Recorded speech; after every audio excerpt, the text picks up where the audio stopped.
Kechmi kirib qopti. Endi bugungi hikoyalarni boshlab ketaylik. Bugungi birinchi hikoyani deb bergan to'rdishimiz hikoyasini men uyda 4 yoshga kirgan bolam bilan birga turman. Yo'ldashim yandagi nahiyada ishlaydi. Odatda bek oz uyga keldi. Burun bolam bilan turgan vaqtimda bu uyda ancha qo'rqib ketmaydim, lekin yaqinning yaqin qo'rquvdan olib qoldim deb boshlabdi, chunki yaqinda bir ishlar yuz beribdi. Qandoq desanglar? Mushu yaqinda bir kuni kechda bu to'rdishimizning uyqusi kelmay, telefon o'ynab yetibdi-da, karavotning o'ng tarafida yetibdi, so'l tarafida bolasi yotgan ekan. Sonra telefon o'ynab yetib, endi ozroq ko'zi uyquga ilingandek bo'libdi, lekin telefondan do'yin ko'rayotgan ekan, do'yindan chiqayotgan ovozlar quloqiga kirib turdi ekanda. Shuni anglab yetibdi, yotgan bilan endi mushu teshining eshigini, mehmonxonaning eshigini birisi ochqich tiqib ochmoqchi bo'lgandek ovoz anglabdi-da.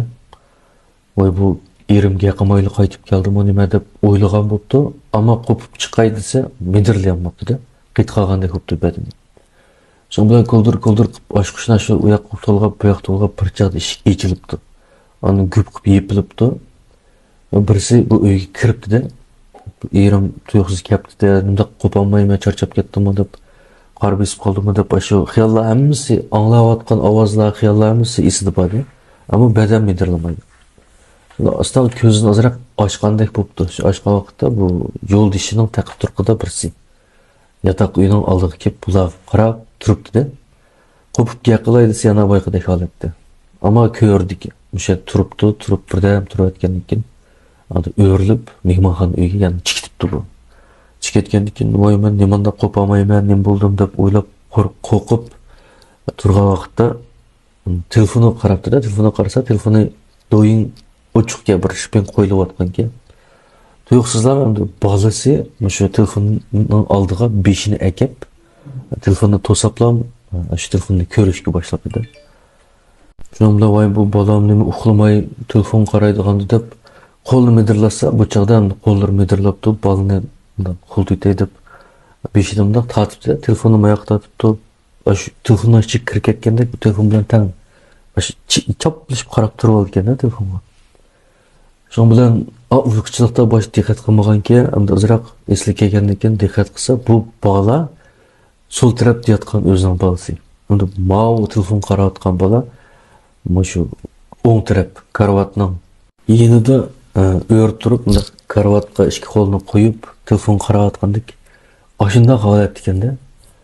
Voy bu bolam uyg'onib pastga tushib, undaq karavotdan o'ng tarafga kelib qarayotamdi deb yana ishtirib yiqibdi, ammo medirmaydigan bola, jimmirlam turdi ekan. Shun bilan esiga kelib to'xtab, bu bolam so'l tarafda bormi yo'qmi bir tutib boqay deb undaq qo'lni sunsa, o'zining bolasining putini tutibdi-da, ashaqda uxlayotgan ekan. Voy amsima telefon qarayotgan kim o deb shuning bilan yana bir qitim badani medirlamay qolibdi. Bu telefon qarayotgan bola telefondan shpin chiqaveribdi, ovozlar qo'yilaveribdi. Ashak beshini akib, yiqqin qarab ko'rib bir jahog'anda ashadlam tuyuqsiz yo'qolib ketgandek yo'qolib ketdi. Shuning bilan badanni qo'yib yetibdi, yandiq bolasi qarasi joyida uxlayotgan. Darhol chiroqlarni yoqib, oilaga chiqib yiqibdi. Uyga hech kim kirmagan, eshik mutaqiq. Bu meni qarab esib qoldimi deb o'ylabdi, ammo butun hamma narsa shunda esida rostlik yuz bergan. Shuning bilan buni shu faqat bir endi qarab esishdi, rostlik bilinib ketgan o'xshaydi deb o'ziga tushuntirib, bu ish o'tib ketdi.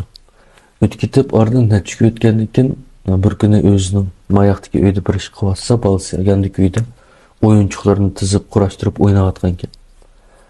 Shu tuyuqsizlar bu bola yugurib yinib chiqibdi-da, "Opa, oyda bir so'ka deb. O'ynayotgansa bolam nima bo'ldi, kim bor desa, men bunda o'yinchoq o'ynayotgandim. Bunda beshim ko'tarib qarsam, bir odam menga qarab turibdi. Beshidimda büyük ekan, qor kiyim kiyibdi. Ko'zi qop-qora ekan, yuzini ko'ramidim, yuzim qop-qora ekan deb. Endi kichik bola bunda aniq gapirmaydi, lekin shu tafsilotlarning hammani qanday kiyim kiyibdi, yuzi qanday, ko'zi qanday deb so'rab bilgan tafsilotlar ekanda bu. Agar andaqmga, merimdaqmga deb shunday qiynay odam desa, shu men beshimni ko'tarib qarasa, men birdan qarab turib aytgandan keyin derazadan uchib chiqdi debdi. Qanday uchib chiqdi, u bir cho'ng qushmikan yo qantovmikan, bunda qushlardek uchib chiqdimi deb Kollarını kısa yak, da ısık okşaş bop, derizden uçup çıketti de. Küçük bala şu gapını dep beripdi. Bu balanın yaşı 4 yaş. Küçük balanın onda yağgandan birinin toqışı mümkün emas ku. Özünün köygününü hem de aran tasvirlep bir alaydigan haletdi. Hem de onda tepsili tasvirlep yağgandan toqıyanmaydı küçük bala. Şonda vay bu nima şu bolganda bunun yanı bir qitim hayran qıptı. Anda bu iş ütüp, üçüncü iş bir kuni mush yaqinlikki ishga bu. Atiganda bular uyg'onib telefonim nima uchurlar keldi deb ishlarni ichib qarab qolsa, bu balasi. Apa dadam kepti deb lam o'rnidan turib mehmonxona uyga chiqibdi-da. Chiqib u yoqqa qarab, apa dadam qani deb ketibdi.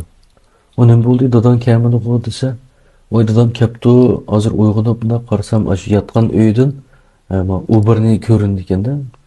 Dadam Uber'den çıkıp mayakka kötüng tarafga o'tib ketdi. Dadam mushaqda dadam qini deb uyini izlab ketdi bula. Voy dadam kelmidi debdi, ammo xeyli bir vaqtcha dadam ketga o'xshaydi, manga qilmabdi deb. Shunday bir narsani ko'ribdi-da bolasi. Amaliyotda u kuni yo'ldoshi qaytib kelgan ekan, qaytib kelgan kunmi emaski u. Shunda bu ishni shu balkim bola tushida ko'rgan bo'lib, ameliyat bilan aralashtirib o'xshaydi deb o'tkazibdi. Yani yaqin yaqinda ishlar yuz bergachga qo'rquvdan olib qoldim uydan deb mush hikoyasini o'rtoqlashibdi. Mana bu bugungi birinchi hikoya. Endi ikkinchi hikoyani deb bergan to'rdishimizning buvisining beshiga kelgachga bu shu 70-yillarda. Bu to'rdishimizmi cho'ng o'xshaydi. Shu chaqda bu odam 60 necha yosh vaqt ekanda. Bir kuni men tugmanga berib un tatqizib kelay deb uydan bir mishkab bug'doyni elib, arva ketib ishak arva bilan tugmanning yoniga beribdi-da. Bu hamda bir tog'ning orasidagi ashtaq tugmanga, su tugman o'xshaydi. Shu berib arvodagi bug'doyni tugmanchiga beribdi. Andan keyin arvaga ishak yeb qolsa deb cho'plarni yuvibdi. Shu cho'pni ishakni olib qo'yib berib, tugmanning ichiga kirib o'ltirdi-da. Shu o'ltirib bir vaqt qolganda misol kash kiribdi. Tog' o'lgandan keyin texan baldur kash bo'ldi. Shu ishakka bir qarab boqayjimi deb zavol vaqtda hisobda teshig'i chiqibdi. Chiqib qarasa bu ishak bog'lab qo'ygan yerdan yeshinib, bo'shinib, o arg'amchisi bo'yinda sangaloqliq ayta o'zi qarab turgan ekanda, bir 15 metr yerda. Bu endi bek yuvash ishakdiki gap anglaydigan bu odamdan o'zini qochmaydi odatda. Lekin shu kuni endi 15 metr yerda turibdi va bu yer turibdi, bo'shinib deb bog'laydi deb oldiga mangsa, bu ishak qechibdi-da. Sonra bu qechib o'tirib deb ish kerakmi olibdi, ishak qechibdi, yuguribdi, yana qechibdi, osh taqib, bular tog'ning ichiga shiqirlab kiribdi-da. Kirib shundan bilan bo'l to'xtab qolay desa, bu ishak joyi to'xtab qarab turdi ekan. Bir qo'g'lab nim qilay desa, bu qochdi ekan. Ashunda qilib qorong'i uchib ketdi. Bu ishakni tutib olay deganlik eshitdi ekan. Yana yerib ketdi ekan, birdan orom yeb yana berib tutib olay degan, yana eshitdi ekan. Ash taqib kechib ketdi ekan-da. Endi uchoqlarda soat yo'qolgandan keyin qanday vaqt o'g'ini o'qmaydi ekan. Shu bir joyda qarasa, bu eshakning ustida 3 kichik bola. Qip-yalang'och. Qip-qizil ranglarini qizil deb tasvirlabdi. Qo'lda tayoq va bular eshakni urib, eshak qechib, ashta qilayotgan ekanda. Buni ham kechib bo'lganda ko'ribdi. Undan burun ko'mgan ekan bu uchun. Shundan bilan endi bu bolalarning turqishida qo'rqinchlikda odatda kichik bola emas bu.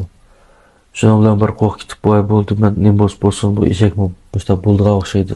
Qachay deb keyinga yenibdi. Yenib yo'llardan jimin chiqdiki, uy ketay desa, yerda bug'doylar va tugmandan ham yaqin uy qaragan eshak boraychi bo'ldi deb shu tugmanning yoniga bog'icha tong etibdi. Hisobda bu odam bir kecha mana tog'ning orasida eshakni qo'g'labdi-da. Tong etib ketdi, men kecha qo'g'labdiman deb tugmanning yoniga kelib qarasa, o'zining eshigi ash bog'lab qo'ygan yerda, cho'p tashlab qo'ygan yerda turgan ekan-da. Amaliyotda bu eshak boshdan oxir joyida ekan. Endi bu odamga ko'ringani balkim yo mavjud emas, yo'q bir eshak yo ashlarning eshaklari. Shu ashni qo'g'lab yurgan gapda. Shunda uni ko'riblam bir ufildabdi, ashadlam. Qattiq charchab ketgach, kim o'shidan ketganda ko'pdi. Tugmanchi chiqib, "Voy, bu yetib qopsiz-ku" deb. "Men siz nakatdiki uy ketga o'xshaydi" debdi-ma deb. Shu arvisiga besib, o'cha unlarni tatib bo'lgan ekan. Onlar bilan qo'shib bu odamni uyiga akab qo'ygan ekan. Shunday qilgan deb bu hikoya bularning oilasidan tarqalib hozirgacha kelgan ekanda. Mana bu bugungi ikkinchi hikoya. Endi 3-nji hikayende pegen torduşumuz kichik vaqtida bir g'alati ishlarga uchrab, yo'qib ketgan, tas qilib qaytib kelgan ekan-da.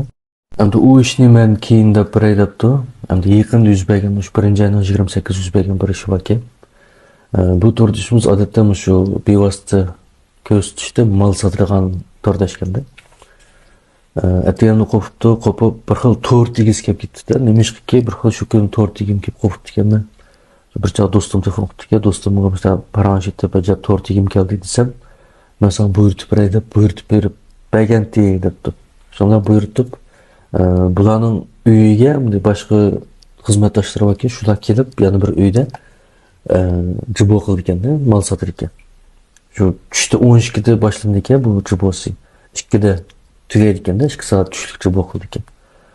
Shunga o to'rt endi tushdan keyin ishlarga ulgurib keldigan to'rt ekanda, shuning bilan jiborni qilaverdi ekan. Soat 2 bo'lganda bular jibodan tushdi ekan. Qolganlar biz kechdi kelamiz deb teshik chiqdi ekan. Bu qiz to'rt kelib qolibdiki deb uyda qoldi ekanda. Qilib yotoq uyga kirib, o'sha hikoya anglab yotar ekan. Yetib endi ko'z uyqu ketar ekanda, uxlab qoldi ekan. Shu chaqda birisi gom ishini urdi ekan. To'rt kelibdi deb o'rnidan turdi ekan. Berib ishini ochsa, ishini oldida bir qiz turgan ekanda. Bu qizning kiyinishini ajoyib g'alati deb tasvirlabdi. Bir juzrang kostyum yopka, chapinimi juzrang, yopkasimi juzrang, chechimi juzrang, oyoqimi juzrang. Hatta terisimi ham da shu amir juzrang boshqami o'sha ko'rinib ketdim. Terisini tortib, sal juzrang ekanda. Oshundoq bir qizga bu qizning keyinda yo'g'on igiz qori kiyimlik odamlar keyindagilar ham uch chiqamas ekanda, bir xil istak işte g'uva keyinda mustaq turdi ekan.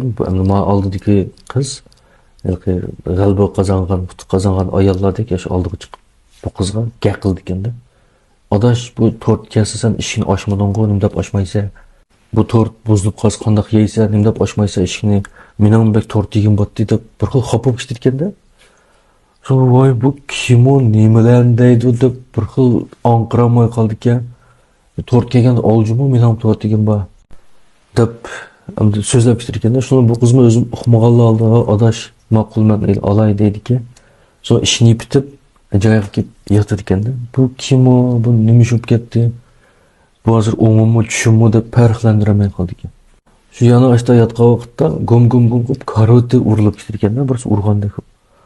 Voy bu nimishlar olib ketib bordi deb bir qo'rqqandek bo'lib telefonni ip qarasa, unda shu ish telefon qaragan vaqtdan bir 10 minutmi 5 minut burun telefoniga Meytana nomerda 8 qitim telefon kelgan ekanda, olmagan telefon. Shundan bu nima bo'lib ketdi deb do'stiga desa, odash mustaq laymaychi beribdi, lekin sen ishni ochmabsan. To'rtni yasagan shanja manga qilibdi, ochmabdi deb shundan u to'rtni chavshiga akirib qo'yibdi pastiki. Ashadni eval deb do'stlashdi debdi. Ma'qul deb qo'yibdi. Endi bu oraliqda bo'lgan ishlarni o'zi tushuntirib berolmaydi ekanda. Uyg'onib ochdimi ishni, yo tushida ochdimi uni uqmaydi ekan. Endi o qizdan to'rt deyman, deb kelsa ishni ochmaysa deb turganlarni bir xil o'ylab bo'lolmaydi ekanda, qanday qilib qolganda. Ondan keyin odatda nihoyat sezgir uxlaydi ekan. Unda biroz ishni ursa yo telefon kelsa, onglimig'idek darajada qattiq uxlab boqmagan ekan. O'shdaq bo'ldi, faqat tushuntirib berolmayman o'zim, lekin shu kichik vaqtimda bo'lgan, shu ish bilan munosabat bo'lishi mumkin deb o'yladim. Uni men keyin deb biray deb hikoyasini oxirlashtiribdim. Keyingi qismda balki mush chiqib qolishi mumkin. Bo'ldi hamsa bugungi hikoyam shu bo'lsin. Xayr, xo'sh, omon bo'ling.